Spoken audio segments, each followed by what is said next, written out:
For topic 4, we're going to look at hyperbolas with a center somewhere other than the origin. So we're going to go back to that kind of standard idea of the center being HK. Please recall that H is the value subtracted from X in the formulas, and then K is the value subtracted from Y in the formulas. Okay, so it's pretty easy to find your center. You just have to be really, really careful with your signs. Remember, what we're looking for is what is being subtracted from X and what is being subtracted from Y to get our center. Okay, now the vertices you need to be, I need to also put probably foci in here too. I don't know why I skipped it on here. But you've got your vertices, so you've got your center. That's pretty easy to find. The main vertices, you're always going to be adding the value for A either to your X coordinate from the center or your Y coordinate on the center, depending on how the parabola is oriented. So really understanding where the transverse axis is going to be is pivotal. Okay. So remember, if the X term is the positive term, this is going to have a horizontal transverse axis. If the Y term is the positive term, we're going to have a vertical transverse axis. And that really is going to impact the way we find our vertices and our foci, okay? So for the main vertices, if you have a horizontal transverse axis, you're going to take the H coordinate, you're going to add and then subtract A, and then you're going to keep the K coordinate the same. For the co-vertices, you're going to do the exact opposite. You're going to keep the H the same, and then you're going to take K and add or subtract B, okay? And I'll show you this when we do examples. And then to find the foci, the foci are going to be along that transverse axis as well. So we need to play around. If you've got a horizontal transverse axis, we need to play around with the X coordinates again. So we're going to take the X coordinate of our center, we're going to add or subtract C and then keep K the same. And then we do the exact opposite of all of that if we have a vertical transverse axis. So we're going to see one of each in this case, okay? And remember, my AC broke, so my doors are open, so we've got the bugs again, which is kind of a bummer, but what can you do? I've got a really good fan and there's a breeze tonight, so it's not too bad. Okay, we do also need to remember that in order to find the foci, we need C, okay? So we have A and B. So remember, A is going to be the square root of A squared, which is going to be the denominator of whatever your positive term is. And then B is going to be the square root of B squared, which is the denominator of your negative term. And then C, I don't know what, there's like people outside. My door is like wide open. And Winnie heard that. I hope you don't witness my murder. It's okay, sweet girl. Winnie's on the job. So anyway, we know that we have a Pythagorean relationship, okay? So if we need to find the value of C, we can just take the square root of both sides of what I just put in this box. So we get that C is equal to the square root of A squared plus B squared. I don't know if I should stop this and check on Winnie. Like, she's the sweetest dog on the planet, but she's also part pit bull, so she's a scary little critter if she wants to be. Okay, so we're going to try to just let Winnie do her job, earn her keep. I spend a lot of money on kibbles for her, and we're going to keep talking about math. Okay, so for example 3 here, it says find the center, the vertices, and foci for the following. So we're not going to graph these. We're just going to play around with finding those really, really important points. And then I think I have another situation where we can graph stuff later. Okay, so we're just going to find those really important points for these. Okay, so for example A, we have x minus 3 quantity squared over 16 minus y plus 2 quantity squared over 9 equals 1.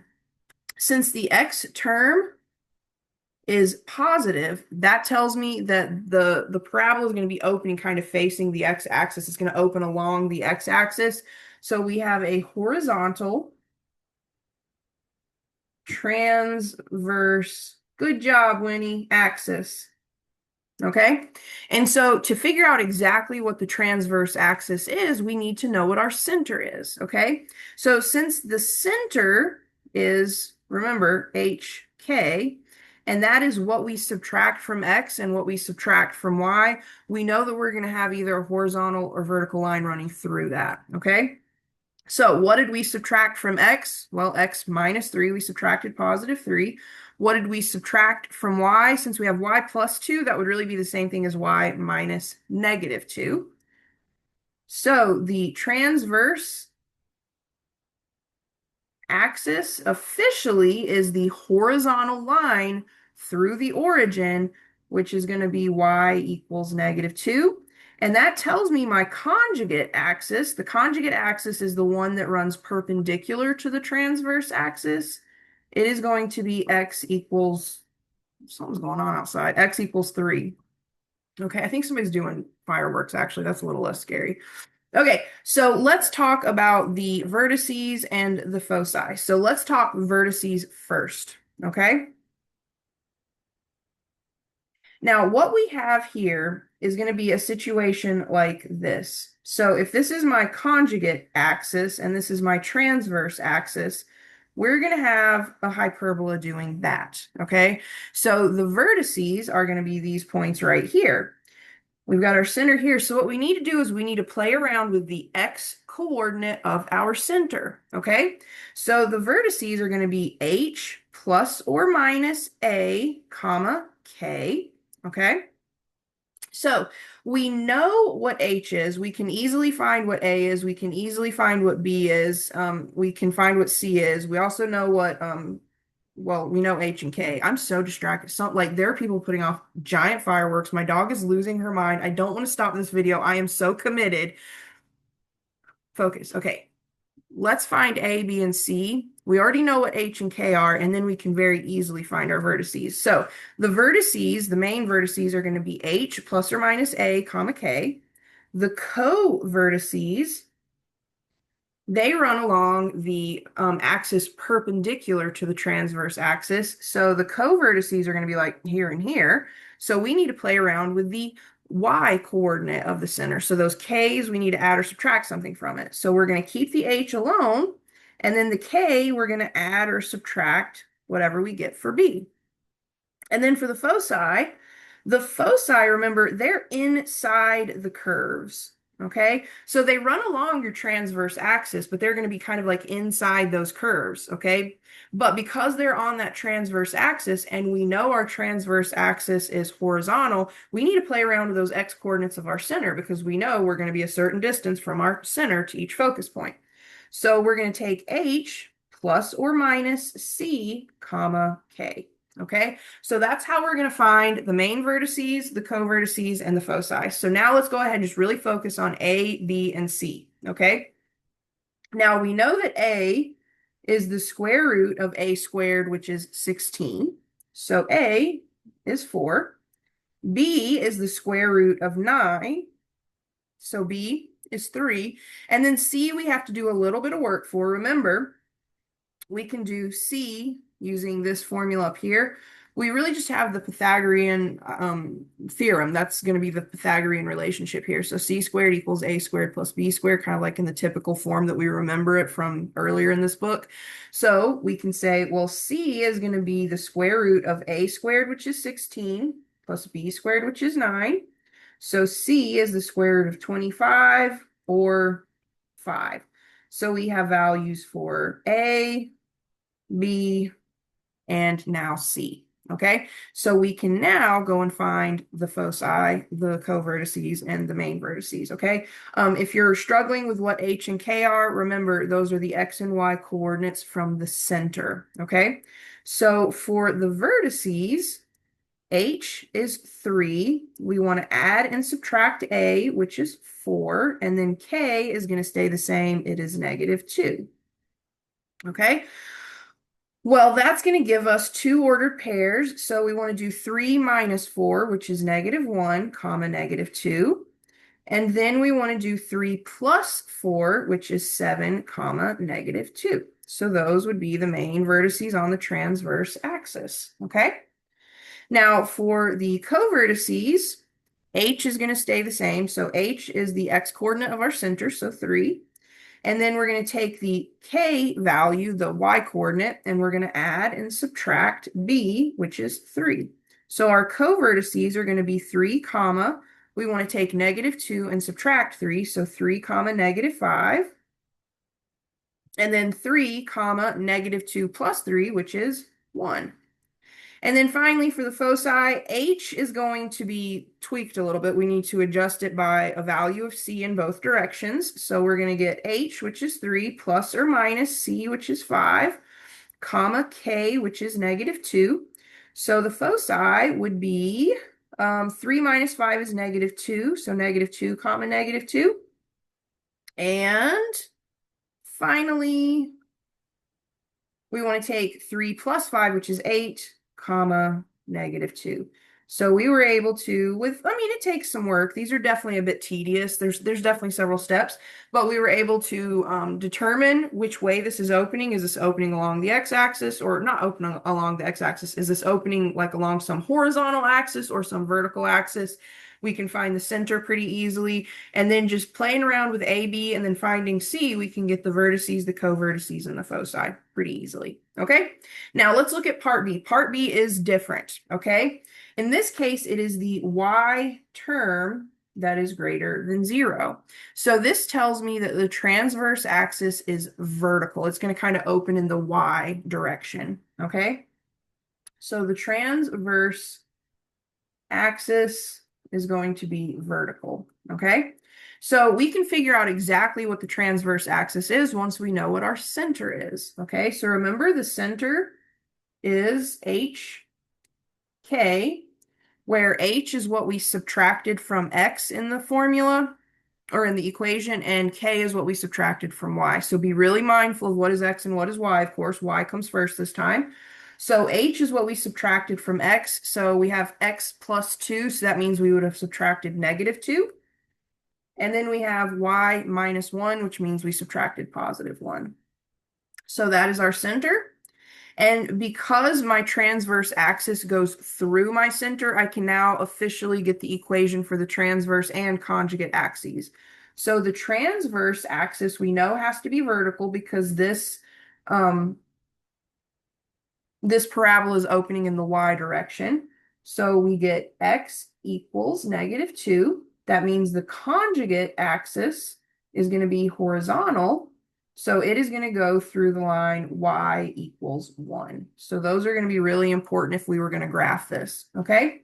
Now we need to figure out what A, B, and C are. That will allow us to find the vertices, the co-vertices, and the foci. Okay. So A is going to be the square root of the positive term's denominator. Okay. So you're going to find the denominator of your positive term and then find the square root of that. That is A. So we're going to get the square root of 25, which is just 5. B is the square root of the negative term's denominator. So the square root of 4, which is 2. And then remember, C, we can just take the square root of A squared plus B squared. So A squared is 25, B squared is 4. So we get that C, it's not cute, but C is the square root of 29. And if you have something really nasty like that, you can just leave it as 29. Even in my math lab, if I remember correctly, they'll let you type in your ordered pair with like whatever the K or H value is plus whatever the square root of 29 and then minus square root of 29. So you don't have to get too crazy with these. All right, so the vertices. Let's really talk about the vertices. So what is happening here is we have a situation that is going to look like this. We've got some transverse axis. So this is the transverse axis. We're going to have some conjugate axis. And we're going to have a hyperbola. I keep wanting to call this a parabola. So help me God, if I called it a parabola, just know that I, in my heart and soul, mean a hyperbola. Okay. So we're going to have a hyperbola doing this. Okay. It kind of looks like somebody dancing. Anyway, I can't unsee it. So we need to understand where are the vertices. Well, the vertices are going to be somewhere along that horizontal axis, that transverse axis. So to find the vertices, we need to play around with our center, but we want to very specifically play around with the y coordinate.